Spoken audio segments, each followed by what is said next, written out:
기도하시겠습니다.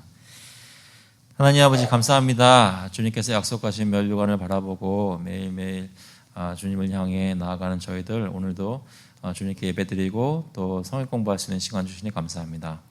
저희가 마음속에 주님의 말씀을 잘 붙잡고 또 깨닫고 이해하면서 주님께서 알게 하시는 만큼 저희가 또 순종하며 나아갈 수 있도록 주님 인도하여 주셔서 오늘 시간 주님께 올려드렸고 감사드리면서 예수 그리스도의 이름으로 기도합나이다. 아멘. 네, 오늘 소요리 문답 공부 42번 공부하게 되겠습니다. 십계명에 대해서 얘기를 하게 되는데 그 전에 보면서 42번은 십계명의 요지에 대해서 대강령에 대해서 말씀을 하는데요. 여러분 잘 아시는 내용이지만 제가 살펴보도록 하겠습니다. 제가 질문을 읽겠습니다. 답을 같이 읽어주시면 감사하겠습니다. 42번 십계명의 대강령이 무엇인가?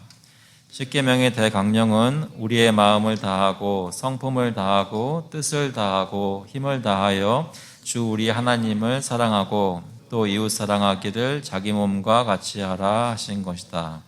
네, 영어로도 한번 읽어볼게요. What is the sum of the Ten Commandments? The sum of the Ten Commandments is to love the Lord our God with all our heart, with all our soul, with all our strength, and with all our mind, and our neighbor as ourselves. 네. 십계명의 요약된 것을 저희가 살필 때 여러분 잘 아시는 말씀이시죠? 하나님을 사랑하고 이웃을 사랑하는 말씀. 여기 1번 따라가 보시면 마태복음 22장 37절부터 그 말씀이 나와 있습니다. 예수께서 이르시되 내 마음을 다하고 목숨을 다하고 뜻을 다하여 주 너의 하나님을 사랑하라 하셨으니 이것이 크고 첫째 되는 계명이요 둘째도 그와 같으니 내 이웃을 내 자신같이 사랑하라 하셨으니 이 두 계명이 온 율법과 선지자의 강령이니라. 하나님의 모든 말씀 또 하나님의 모든 율법이 이 말씀에 다 요약되어 있다고 예수님께서 가르쳐 주셨죠. 오늘 토론 질문 토마스 빈센트 목사님이 보여주시는 그런 제시하시는 질문 가지고 보면 첫 번째가 그 십계명이라는 것이 처음에 몇 개의 돌판에 기록되었는가인데요. In how many tables were the Ten Commandments at first written? 그랬는데 답은 십계명은 원래 처음부터 하나님께서 직접 쓰신 것이고 그 시내산 위에 쓰셨고 모세에게 돌판으로 주셨는데 2개의 돌판으로 주셨다 했습니다. 그래서 저희 전통에서는 그 십계명을 이해할 때 2가지 테이블로 나누어서 저희가 배우고 얘기를 많이 하는데요. 그 말씀 같이 한번 읽어보시죠. 신명기 10장 1절, 2절 그리고 4절 말씀입니다. 같이 한번 읽어보겠습니다. 그때 여호와께서 내게 이르시기를 너는 처음과 같은 2 돌판을 다듬어 가지고 산에 올라 내게로 나아오고 또 나무귀 하나를 만들라.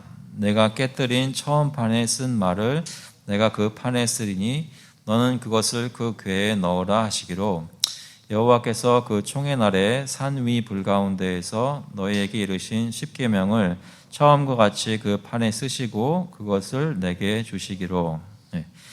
여기 2 돌판이라는 것이 성경에 나오는 말씀인데 이 2 돌판에 십계명이니까 그것을 어떻게 나누어서 저희가 생각하는지를 이제 가이드를 받는데요.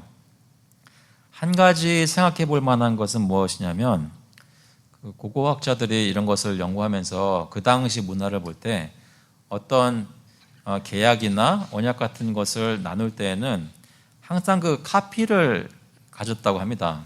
요즘도 왜 계약서 할 때 카피를 하잖아요. 계약서 원본이 있고 같이 눌렀을 때 같이 복사되는 카피가 같이 있기도 하고요. 그래서 여기서 2 돌판이라고 하는 것은 십계명의 어떤 몇 계명은 한 돌판에 있고 나머지 계명은 다른 돌판에 있다라는 것보다는 같은 내용인데 2개의 복사본으로 주었다 이런 말씀하시는 분도 계세요.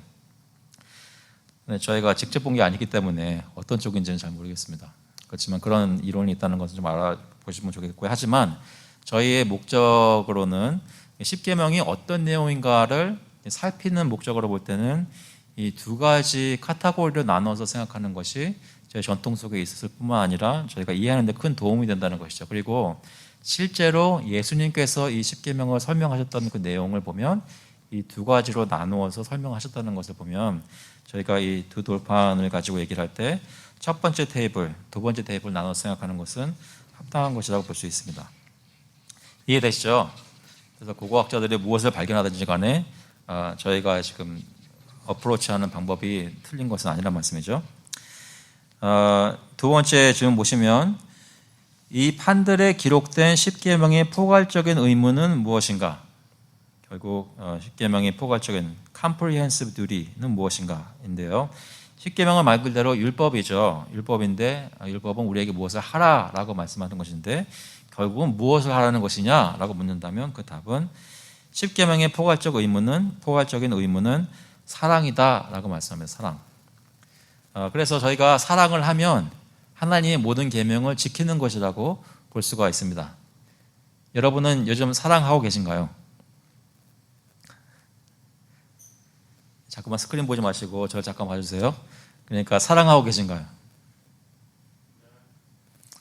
네.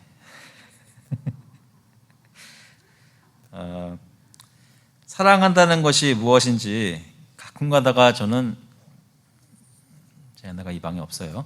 그러니까 제 아내는 사랑한다고 늘 얘기를 해요. 전혀 컨빈스 되지가 않고 있어요. 분명히 사랑한다고 얘기도 하고 나름 할 거 다 한다고 생각하는데 아닌 거예요. 뭐가 잘못됐지? 라고 생각될 때가 있습니다.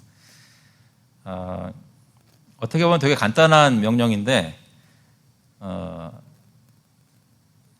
하나님이 보시기에 인정하실 만한 지금 내가 그러한 사랑을 하고 있는지, 물론 사랑의 제일 큰 본보기는 하나님께서 예수님을 보내주신 것이겠죠. 그분을 바라보면서 우리 삶을 비춰보면 내가 예수님처럼 사랑하고 있는지를 살펴볼 수 있습니다. 하지만 십계명의 포괄적 의무는 결국 사랑이라는 것인데요. 그 첫째 판, 이제 둘째 판 나누어서 생각을 하게 됩니다. 세 번째 질문 보시면 첫째 판의 율법의 강령 또는 요약이라는 말을 번역할 수 있는데 그것은 무엇인가? What is the sum of the first table of the law? 그것은 첫 번째 같이 한번 읽어보겠습니다. 첫째 판의 율법의 요약은 하나님께 더 직접적인 관련이 있는데 우리 주 하나님을 우리의 마음과 우리의 영혼과 우리의 힘과 우리의 뜻을 다해 사랑하는 것이다. 여기서 하나님께 조금 더 직접적인 관련이 있다는 것을 생각해 볼 필요가 있는데요. 물론 저희 삶 속에서 하는 모든 일들이 결국에는 하나님 앞에서 행하는 것이기 때문에 하나님과 관련이 있죠. 근데 그 중에서도 하나님과 조금 더 직접적으로 관련되는 것이 있다는 것을 부인할 수는 없습니다. 그러니까 매일매일 저희가 하나님 섬기는 마음으로 예배하는 마음으로 일도 하고 가족들도 돌보지만 특히 주일이라는 날을 구별해서 주님 앞에 나와서 예배한다는 것을 볼 때 지금 주님과 만나는 것이 매일 되지만 그래도 조금 더 직접적으로 주님과 관련되는 일을 하고 있는 거잖아요. 그런 식으로 생각해 보시면 이 1계명, 2계명, 3계명, 4계명의 경우에는 하나님께 좀 더 직접적인 관련이 있는 계명이라는 것을 생각하게 됩니다. 그런 일을 할 때에 모든 것을 다해서 하나님을 사랑해라라는 것이죠. 여기 마음과 영혼과 힘과 뜻을 다해 네 가지로 했다고 해서 저희가 네 가지로 구성되어 있다 이런 말은 아니겠죠. 저희 모든 것을 다해서 주님을 사랑해라 이런 말입니다. 그래서 그 말씀이 마가복음 12장 30절에도 나와 있죠. 내 마음을 다하고 목숨을 다하고 뜻을 다하고 힘을 다하여 주 너희 하나님은 사랑을 하신 것이요. 예전에 저희 처음 시작하고 얼마 안 있어서 제가 설교 예화를 들 때 힘쓰는 거에서 얘기하면서 예화를 이런 거를 한번 들었었습니다. 스파게티 소스에서 뚜껑을 여는데 그냥 열면 안 되고 진짜 있는 힘 없는 힘 다 짜가지고 열 때 열린다 그런 말씀을 드렸던 적이 있는데 혹시 기억하시나요? 기억나세요? 다른 거는 기억 안 나도 그런 거 기억나죠? 여러분 근데 저한테는 실제로 막 진짜 열심히 한다는 것을 체험했던 것이 그런 것들이 이제 그 중에 하나였어요. 그러니까 여러분 요즘 하는 일들을 보실 때 내가 진짜 전력 투구하면서 전력을 다해서 하는 일이 무엇이 있으신가요? 진짜 열심히 하는 거. 어떤 분은 하시는 일 자체가 너무나 힘든 일이어서 매일매일 그런 일을 하고 계시는 삶을 살고 계시는 분이 있는가 하면 어떤 분은 매일매일 그렇게까지 일하지는 않지만 어떤 상황이 됐을 때 진짜로 그렇게 모든 노력을 다해야 그 시간을 지나갈 수 있는 일이 일어나곤 합니다. 여러분들은 어떠신가요? 혹시 왜 이걸 상기시켰냐면 열심히 일하시거나 정말 위기의 상황에서 그 일을 마치기 위해서 하셨던 그 느낌을 가지고 여러분 하나님을 예배하십니까? 젖 먹는 힘을 다 짜내가지고 하나님을 예배하십니까? 만약에 그렇다면 예배 시간에 조는 분은 없겠죠. 오늘 한 분도 안 졸았어요. 제가 봤거든요. 한 분도 안 졸았어요. 너무나 감사하죠. 예전에 저희가 큰 교회에 있었을 때 조는 분들 많이 봤습니다. 저 포함해서. 전력을 다해서 예배드리지 않은 것이라고 볼 수 있겠죠. 아무리 설교가 재미없어도 전력을 다해서 하고 있는데 어떻게 졸 수가 있겠어요. 그죠? 그러니까 어떻게 나누어 가르든지 조는 건 죄예요. 그렇지 않습니까? 그런데 내가 보통 졸든 안 졸든 눈이 앞으로 보고 있다고 해도 정말 마음속에 하나님을 향해서 온 마음을 다해서 예배를 드리고 있는가? 내가 액티브하게 적극적으로 주님을 섬기는 일에 예배라는 것에 참여하고 있는가? 예뿐만이 아니겠죠. 하나님이 원하시는, 요구하시는 그 모든 것들을 할 때 주님이 내가 요구하시는 것이고 내가 하나님을 사랑하는 표현으로 이 일을 하는 것인데 내가 진짜 열심히 하고 있는가? 아니면 그냥 요구되니까 하는 만큼 적당히 문제 안 생기도록 하고 있는가? 생각해 볼 필요가 있습니다. 여기 4번에 보시면 그것에 대해서 설명을 좀 하죠. 마음과 성품, 영혼과 뜻과 힘을 다하여 주를 사랑하는 것은 무엇인가? 마음과 영혼과 뜻과 힘을 다하여 주를 사랑하는 것은 우리의 사랑의 으뜸됨과 열정과 행동을 의미하는데, 그러니까 우리가 사랑하는 것, 사랑하는 마음, 그것이 가장 중요하고 열정이 있어야 되고 실제로 행동을 나타내야 된다는 의미입니다. 그것을 통해 우리는 주님을 선택하고 그에게 우리 자신을 연합시키고 그를 우리의 가장 선한 것으로 기뻐하며, 하나님이 우리에게 가장 선한 것이라고 아까 설교 때 말씀드렸던 가장 보배로운 것이라고 여기면서 영혼과 몸의 모든 기능과 패컬티와 능력을 사용해서 그를 순종하는 것입니다. 그런데 그렇게 열심히 하는 게 이 모든 것이 사랑으로 인하여 하는 것이다. 진짜로 사랑하기 때문에 하나님을, 그렇기 때문에 내가 이렇게 열심히 한다는 것이죠. 그래서 겉으로 보기에 열심히 한다고 해서 정말로 사랑하기 때문에 열심히 하는 것이라고 쉽게 단정 지을 수는 없습니다. 어떤 남편이나 아내가 배우자를 만족시키기 위해 하나님께 예배를 드릴 수도 있겠죠. 자녀들이 부모님한테 혼나지 않기 위해서 18년 동안 열심히 예배를 드릴 수도 있겠죠. 하지만 하나님은 우리 마음을 들여다보시는데 내가 정말 나의 모든 열정과 행동을 가지고 가장 중요한 것을 하나님을 여기면서 그분을 순종하는 그 마음속의 동기가 정말 하나님이라는 분을 사랑하는 것인가라는 것을 돌아보라는 교훈이 여기 사실은 나타나 있습니다. 저와 여러분은 요즘 정말 하나님이라는 분을 사랑하기 때문에 예배드리는가? 어떠세요? 하나님을 사랑하고 계십니까? 늘 부족하죠. 늘 부족하지만 우리 대답은 한번 힘차게 해보기로 해요. 여러분은 하나님을 사랑하고 계십니까? 하나님을 사랑한다고 말씀을 드리기에 혹시 내 삶에 부족한 것이 보이면서도 하나님 사랑합니다라고 고백할 수 있기를 바랍니다. 점점 그 고백에 합당한 삶을 살 수 있기를 바랍니다. 그런데 이 두 번째 둘째 판의 율법의 강령과 유혹은 무엇인가 얘기를 할 때 아까 읽었던 마태복음 22장 39절에 둘째도 그와 같으니라는 것을 좀 중요하게 볼 필요가 있습니다. 그러니까 이웃을 사랑하는 것, 여기 답은 5번의 답은 둘째 판의 율법의 요약은 사람에게 관련된 것인데 우리의 이웃을 우리 자신과 같이 사랑하는 것이다. 그래서 5계명부터 10계명까지는 우리가 실제로 사람들과 이웃들과 어떤 관계를 가지고 사는 것에 대한 여러 가지 면들을 놓고 얘기하는 것이죠. 그래서 사람에게 관련된 것이라고 얘기를 하는데 그 사람들과 관계를 가지면서 열심을 다해서 그들도 사랑해라라는 것을 말씀하고 있는 것이죠. 그 처음과 같은 것이라고 얘기를 하니까요. 근데 그것을 어떻게 표현하시냐면 우리의 이웃을 우리 자신과 같이 사랑하는 것이다 라고 했습니다. 둘째는 이것이니 내 이웃을 내 자신과 같이 사랑하라 하신 것이니 이보다 더 큰 계명이 없느니라.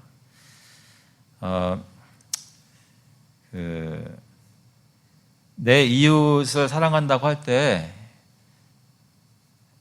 이것에 대해서 예나 지금이나 또 여기서 말하는 질문도 6번에 보시면 누가 우리의 이웃인가라는 질문을 하게 됩니다. 누가복음 10장에 보시면 선한 사마리아인의 비유가 나오죠. 거기서 자신을 옳게 보이려고 그 사람이 그럼 우리의 이웃은 누굽니까? 라고 도전을 예수님께 합니다. 예수님께서는 선한 사마리아인의 비유를 드시면서 너에게 가장 대적되는 사람, 그 사람이 너의 이웃이다, 이런 말씀도 하시는 것을 배울 수가 있는데요. 여기 토마스 빈센트 목사님 결국 뭐라고 대답을 하냐면 일반적으로 모든 사람이 우리의 이웃이다라고 대답을 합니다. 잠깐 생각해 봤으면 좋겠는데요. 참고로 오늘 성경 공부는 일찍 끝납니다. 여러분의 이웃은 누구신가요? 여러분 옆집에 사는 분들 누구신지 아세요? 이웃들의 이름 다 아시죠? 옆집의 옆집은 아세요 혹시? 그 사람이 여러분과 지금 현재 그 사람 그 가족이 여러분과 지금 어떤 관계에 있나요? 그분들과 시간을 좀 같이 보내시는 게 있으세요? 한 1년에 한 5번 정도 하야하시는 것 같으세요? 잠깐 생각해 보시면 우리의 이웃이 누구인가라는 것을 현실적으로 놓고 보면 그래도 나하고 좀 관련이 있고 교제를 하게 되는 사람들일 것 아니에요? 근데 보통 저희 같이 이민자고 크리스찬인 경우에 가장 그래도 좀 얼굴 많이 보게 되는 사람들이 물론 가게에서나 어떤 직장에서 커스터머나 동료가 될 수도 있겠지만 그래도 같이 좀 이렇게 마음 터놓고 얘기할 수 있는 사람들은 결국 이 교회에 있는 성도들이에요. 그래서 어떤 의미에서 보면 지금 여기 있는 사람들이 여러분의 이웃이라고 볼 수 있습니다. 어떻게 생각하세요? 아닌 것 같아요? 오케이. 일단은 모든 사람이 이웃이라고 하니까 그런 범죄에 놓고 보면 여기 있는 분들 이웃 맞아요. 그죠? 그런데 그러면 이 교회에 있는 사람들을 놓고 볼 때 내가 내 몸같이 사랑하나요? 오늘 스낵이 있었죠. 스낵을 딱 보면서 내가 먹으려고 하기 전에 옆에 있는 성도 주려고 이렇게 좀 준비하셨던 분 계세요? 저보고 어떤 분이 아까 팔 잡수시라고 해가지고 갔더니 하나도 없더라고요. 다 가져갔어요. 여러분 이곳에서 매주 만나시는 분들을 정말로 사랑하십니까? 어떤 의미에서 사랑하신다면 어떤 의미에서 사랑하십니까? 여기 사랑한다는 기준이 우리 자신과 같이 사랑하는 것이다 말씀하셨는데 정말 내 몸같이 아끼시나요? 또 한 가지는 지난주에 잠깐 말씀드렸던 것 같은데요. 이웃사랑이라고 얘기할 때 특히 이민 가정에서는 우리가 사랑하기 힘들지만 사랑해야 되는 이웃은 누구냐면 저희 자녀 세대입니다. 이것도 동의하시나요? 그러니까 같은 집에 살지만 나하고 똑같은 생각을 가지고 사는 사람들이라고 생각을 했다가는 많이 놀라게 되죠. 아니었네 라고. 그 사람들이 내가 내 몸과 같이 사랑해야 되는 이웃입니다. 물론 자녀니까 내 몸처럼 사랑하겠지만 실제로 사랑하려고 들다 보면 너무 사랑하기 힘든 것을 아마 느끼실 겁니다. 아마 아이들이 어렸을 때 계속 소리 질렀던 거 기억해 보시면 힘들었던 거 아마 기억하실 거고 그리고 또 지금도 자 커가지고 이제는 내가 열심히 키웠으니 내 뜻대로 또 내가 생각하는 대로 잘 살겠지라고 생각했을 때 전혀 다른 방향으로 가는 거 볼 때 또 마음이 힘드실 수 있겠는데요. 여러분 자녀가 특히 이민자의 가정에서 언어와 문화가 조금씩 달라지는 저희 2세들이 우리가 사랑해야 되는 대상입니다. 근데 일반적으로 모든 사람을 사랑한다고 할 때 이거 한 가지만 더 말씀 나누고 넘어갈게요. 일반적으로 모든 사람을 사랑한다는 것은 정말 아무나 다 사랑해야 되는 거예요. 근데 오늘 같은 경우에 저희 교회에 외부인들이 잠깐 들어왔었어요. 기억나시나요? 저 파티션을 치기 위해서 들어왔던 청년 적어도 2사람이 있었어요. 기억나십니까? 그분들 보고 혹시 인사하거나 이름을 물어보신 분 계세요? 그들을 보실 때 저희가 매주 오면서 우리에 속하지 않은 사람이지만 사실 우리와 늘 지나치는 사람들이 저기 앉아 있어요. 그러면 그들이 내 이웃인가? 내가 사랑해야 되는 이 기준을 놓고 보면 이웃이란 말이죠. 내가 사랑을 보여야 되는. 나와 전혀 상관이 없는, 아니 나하고 전혀 다른 종교를 가지고 있는 옆집 사람 가정, 그 사람도 내가 사랑을 해야 되는 이웃이란 말입니다. 물론 특히 믿는 자들을 열심히 사랑하는 말씀이 있기는 하지만, 특히 여기 교회 안에서 성도들을 더욱 사랑해야 되지만, 일반적으로 하나님이 주시는 명령을 놓고 볼 때 내가 사랑해야 되는 세상은 정말 모든 사람들, 특히 나와 다른 사람들, 또는 선한 사마리아인처럼 내가 미워하는 사람들이 바로 내가 사랑해야 되는 사람이라고 합니다. 그렇게 놓고 볼 때 다시 한번 그 질문을 해보는 거죠. 나는 하나님이 내 삶 속에 주신 이웃들을, 그런 다양한 이웃들을 사랑하고 있나? 그래서 마지막 질문에 여기 이렇게 얘기합니다. 우리의 이웃을 자기 몸과 같이 사랑하는 것은 무엇인가? What is it to love our neighbor as ourselves?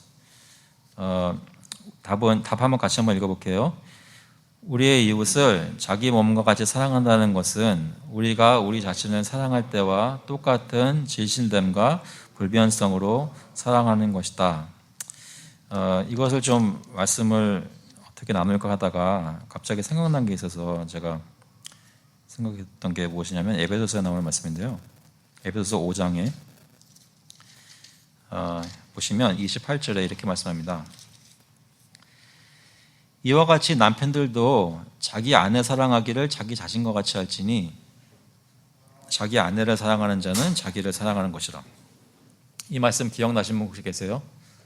자기 몸과 같이 사랑한다고 할 때 실제로 우리가 할 수 있는, 해야 되는 것 중에 하나, 성경에서 대놓고 얘기하시는, 남편들도 자기 아내 사랑하기를 자기 자신과 같이 할지니 자기 아내를 사랑하는 자는 자기를 사랑하는 것이라. 잠깐 곰곰이 생각을 해봤으면 좋겠습니다. 남편 되신 분들 생각해 보시면 내 아내를 사랑하는 것이 정말 내 자신을 사랑하는 것일까요?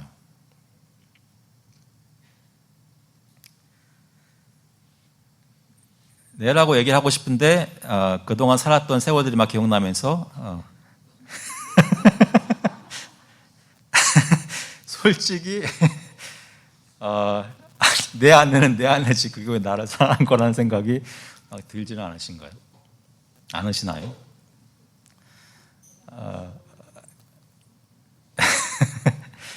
아니 저 이거 아까 준비하면서 자꾸 생각이 나는 거예요. 그러니까 내 이웃을 내 몸같이 사랑하라고 하는데 내 몸과 같이 사랑한다는 것이 뭘까를 고민하는데 갑자기 이 말씀이 생각나더라고요. 남편이 아내를 사랑하는 게 내 몸같이 사랑하는 거라고 하시는데 좀 생각해 봤어요. 그러니까 혹시 나는 내 아내를 내 몸과 같이 여기는 것을 나니까, 나처럼 여기는 사람이니까 큰 신경 안 써도 괜찮겠지라는 것에 사용하지는 않는가?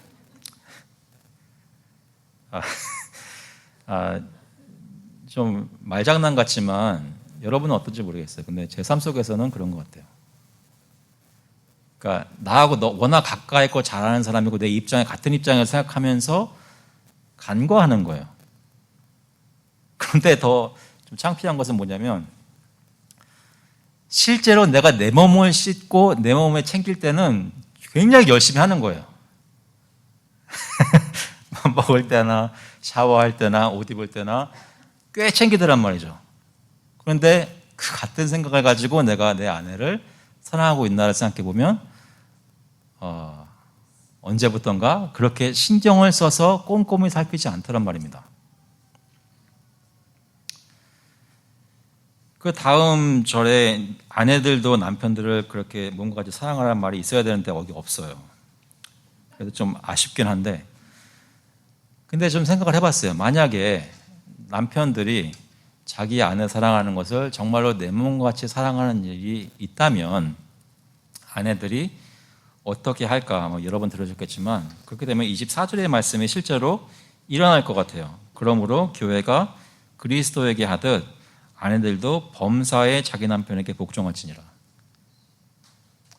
조금 생각해봤으면 좋겠어요. 하나님께서 부부간의 어떤 관계를 주시고 어떤 일들을 하게 하실 때 이 남편에게 주신 의무가 내 몸과 같이 내 아내를 사랑해라 라는 명령이 어떤 식으로 그동안 내 삶 속에서 실천되어 왔는지, 혹시 이렇게 자꾸만 도끼로 재발등을 뜯는 건데요. 혹시 내 가정의 모습이 주님이 원하시는 만큼 사랑으로 풍성하게 넘치지 못하는 이유가 내가 내 아내를 내 몸과 같이 사랑하지 않기 때문에 어떤 방해를 받는 것은 아닌가 생각이 되더라고요. 누가 우리의 이웃입니까? 그 이웃을 내 몸까지 사랑한다는 건 무엇일까요?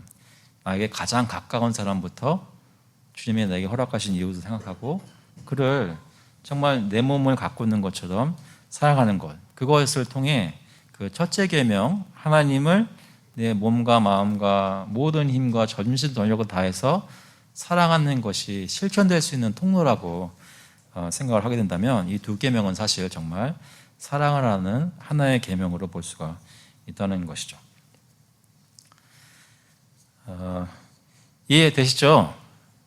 오늘 드린 말씀은 그렇게 어려운 말씀은 아니고 그냥 엄청 찔리는 말씀인데요. 근데 다시 한번 오늘 생각을 해보시면 좋겠습니다. 나는 주님이 나에게 허락하신 이웃을 사랑하고 있는가? 혹시 질문 있으세요? 같이 한번 기도하고 마치겠습니다. 하나님 아버지, 저희에게 삶을 주시고 몸뚱아리도 주시고 집도 주시고